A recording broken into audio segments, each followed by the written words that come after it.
Let's talk about the racist Dilbert interview, the Dilbert guy. So, I saw on a left wing channel some clips of him saying some pretty disturbing things. I'm gonna oversimplify, but it's kind of like stay away from black people, don't live around where there's a lot of black people. Again, not quoting him literally what he said, but that's kind of the gist of what I heard him say or how it sounded to me. Um, First impression, maybe the second one is right wing media is not going to want to talk about this. And I was thinking about pointing that out. Then Mr. Tim Pool, the goofball, pops up in my feed.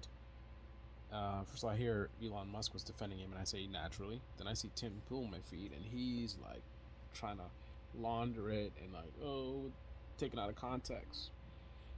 So, if I were a typical left wing channel or progressive media, I would be still on the same track of like, let me go and expose like how this is bad, and the right wing isn't talking about it. But because I'm not them, I'm me.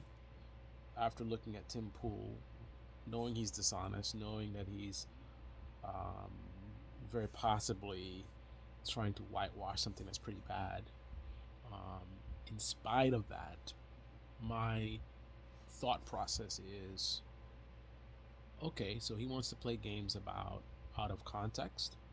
Okay, I'm not going to go after him and call him out and say about how he's playing the context game, which I believe he is, without verifying, right? So I'm like, okay, what he's probably playing some really messed up games. I would love to call him out, but I can't do so without knowing the facts, right? Is it possible that this guy could have actually been taken out of context? I thought, okay, look, I looked at those clips, and he's saying stuff that was like he was being hyperbolic or something. He wasn't being literal. So I'm like, okay, is it possible that's actually true? And I said, okay, there's a chance. I doubt it. I don't have a lot of trust for Tim Pool, who's a very dishonest guy. But I said, is it possible he could have been saying something and not being literal? He's giving like an analogy, and then the media goes and tries to spin it. They would absolutely do that, right? So it is my duty to my audience to go and investigate and see whether that's actually what happened or not. So what am I doing? Literally listening to this guy's interview. Um, Instantly, once I started playing the interview, already I got some red flags in terms of going against the narrative that's being pushed out there. First of all, the interview, I noticed the skin color of the guy that's interviewing him, and it's closer to my skin than Tim Pool's, shall we say. So that right away is like, okay, would he really go on this guy's show and say some really, really like racist stuff?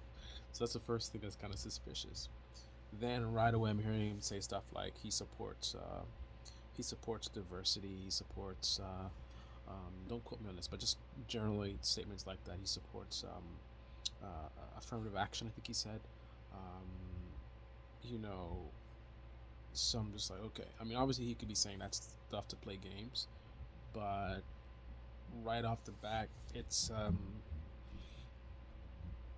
seeming a little bit suspicious compared to the narrative that's being put out there. So I certainly can't trust the right wing influencers. Those are very dishonest guys that lack integrity, don't want to take any serious approach to dealing with racism. So I definitely can't trust what Tim Pool is saying or any of these right wingers.